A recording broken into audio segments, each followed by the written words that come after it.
Did you know that it's projected that by the year 2053, most Black families will have $0. $0. The median income range as it stands right now is like 25 to 30K, the average family. So by the time 2053 hits, the average Black family will have $0. That is the plan. The reason why I bring this all up is because I stated to you all not too long ago that I was going to create something called The Plug, where we plug you into information, ideas, concepts, and people who could help move our community forward. I have a gentleman from Chicago by the name of Minister Ahmed Sadiq. And this brother is amazing. And he's a part of an amazing event that's going to be taking place here in Atlanta on October 7th and 8th of this year, talking about reparations. And we got a chance to talk about some real serious issues regarding reparations and how we could possibly offset those projections. That is awful. That the average family in 2053 will have $0. I keep telling you all what's going down, what's coming down the pike. This is real. So we have Brother Sadiq coming up next. So let's get plugged in.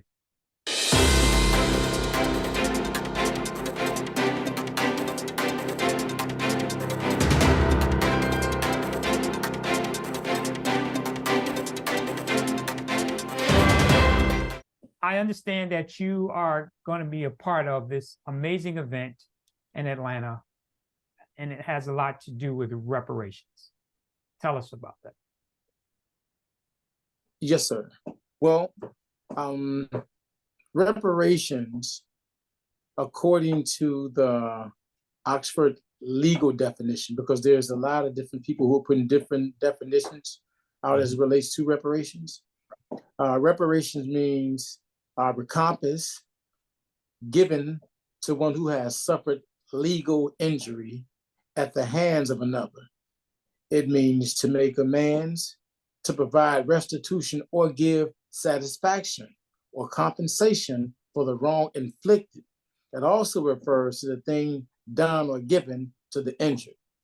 Now, I want to expound on it just a little bit because there is a situation here in the state of Illinois where they are supposedly giving reparations to people in Evanston.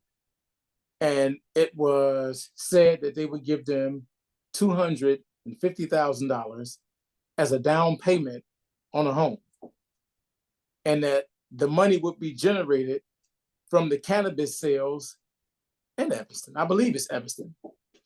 And listening to that, that to those of us who are more abreast to what reparations really means, know that that isn't reparations. We want full and complete reparations. We want reparations, we want restitution and indemnification. We have to make certain that that's clear. And if you're not aware of that and you approach the situation half-heartedly, they will do to us what they did to the Indians. And what they did to the Indians wasn't right. The Indians never repaired, they never recovered from that, even though they can say in this document that we gave you reparations. We want reparations, restitution, and indemnification. Restitution is the restoring to the rightful owner something that has been wrongfully taken. We have to remember that what was wrongfully taken from us is our human rights, right? And it also means the returning to the injured party to the condition or situation that they would have been in had they not been offended by the offending party. So now when we look at it that way, we say, well, where would we be had we not been kidnapped from Africa, brought to America to be dehumanized? Right. You know, that's very interesting, because the reparations we've been fighting for, asking for so long. And I asked the question to you, why should we expect reparations? You adequately explained it. But the other side doesn't seem to want to give reparations. They don't seem to think that reparations is required.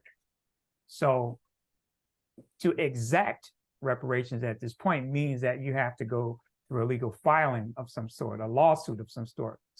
Is that correct? That is correct. That is correct. So what is the next step? Because obviously, if they wanted to do it, they would have done it by now. They send billions of dollars to everywhere else in the world, but they do not look at this. They don't even want to put critical race theory in schools. And that's, you know, that's minor compared to the overall concept of reparations. Yes. Well, to I mean, to put it in the words of the scholars and or the learned minds, you know, the damage that was done and it's still being done to us as Afro-descended people, to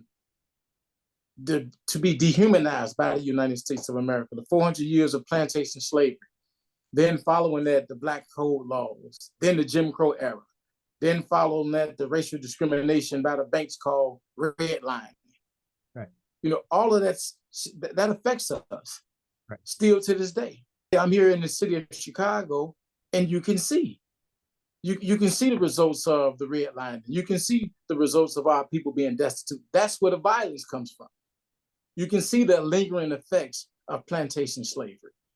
Now, with that being said, and the men, because we're the ones ultimately that bears the brunt of the responsibility of providing government, country, and nation for our women and children. The men have to be men. I very rarely have ever saw a lawsuit where the person that's being sued is happy and telling the person that's suing them, it's okay for you to sue me. I've never seen that. I've been in legal situations myself, and it got quite ugly. And I mean, they begin to do all type of things. They begin to say, you know, does your mother own this or does your father own that? It was called the right to discover assets. Mm-hmm, mm-hmm. So I don't know if you may be familiar with that, but when they begin to probe, and because they're trying to find where the money is so you can pay. It doesn't have to come from you. It can come from your mother, your father, your uncle, anybody that has that money, they're going after it. And then that's when it gets ugly, right? They're these exact same people that we're talking about who are saying that reparations is something that's absurd when it comes to us. That's called an ideological construct, by the way. But that's absurd when it comes to us was okay for the Jews. So we're saying that you did for them, and it's a beautiful thing that you did it for them. Just do for us that you did for them. And in fact, we're demanding that you do for us that you did for them, as opposed to putting it in the form of a question. Can we sue you? Can we actually, is reparations due to us? It's obvious that reparations are due to us. When I look at the Black community, I look at the destitution of the community, I look at the violence in the community, I look at our women and our children, I look at the projection of the Afro-descended nation. I don't know if our people are aware of this, but they're projecting that by 2053 that the average Black family household will be worth zero. Currently, they say you're around $24,000. They're saying by 2053 you will be worth zero. That's their projection. This is the information age, so you can Google it, look it up, and you'll see that I'm not lying to you. Right. So they're not projecting that your situation in the United States of America is going to get any better. In fact, it's just the opposite. They're projecting that you're going to go from poverty to extreme poverty. Now, understanding what that means. I'm 47 years old. By 2053, I have children, potentially I have grandchildren. So they're pretty much saying to me that whatever you do and whatever it is that your children do, we'll make certain that the system produces a zero at the end for you. Now, how do you do that? Well, they control the budget for the United States of America. They determine which neighborhoods are going to be funded.